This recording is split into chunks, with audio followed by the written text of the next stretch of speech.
مسلمانوں نمازوں کے جب حضرت نوح اللہ کے حکم سے کشتی بنا رہے تھے، ہر روز ایک بوڑھی مومنہ عورت اپنی چھوٹی سی گھٹری اٹھائے ان کے پاس آتی۔ وہ کہتی، اے اللہ کے نبی، کشتی کب روانہ ہوگی؟ حضرت نوح مسکرا کر فرماتے، ابھی دیر ہے، وقت آنے دو۔ وہ عورت وہاں بیٹھی رہتی، پورا دن انتظار کرتی، پھر شام ہوتے ہی گھر واپس چلی جاتی۔ یہ سلسلہ کئی دنوں تک چلتا رہا۔ ایک دن حضرت نوح نے اس بوڑھی عورت سے فرمایا، اے بوڑھی اماں، جب جانے کا وقت آئے گا تو تجھے بتا دیا جائے گا۔ وہ سر جھکا کر چل دی، مگر دل میں یقین تھا کہ جب کشتی چلے گی نبی ضرور بلائیں گے۔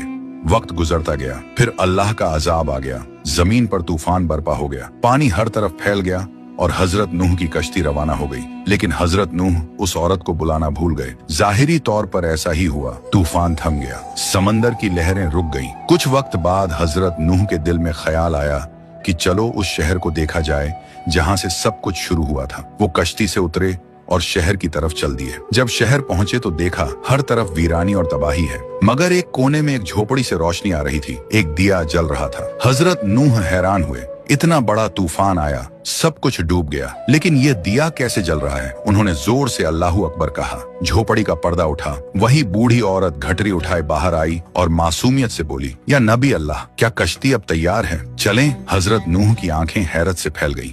انہوں نے پوچھا، اے بوڑھی اماں، تجھے کچھ بھی پتا نہیں چلا؟ عورت نے سادہ دلی سے جواب دیا، کیا نہیں پتا چلا یا نبی اللہ؟ حضرت نوح بولے، اتنا بڑا طوفان آیا، دنیا ڈوب گئی، بارشیں برسی، لوگوں پر عذاب آیا اور تجھے کچھ خبر نہیں۔ وہ عورت مسکرا کر بولی، یا نبی اللہ، ایک دن بادل تھوڑے گرجے تھے اور ہلکی سی پھوہار پڑی تھی، بس۔ حضرت نوح نے آسمان کی طرف دیکھ کر فرمایا، اے میرے رب، یہ کیا معجزہ ہے؟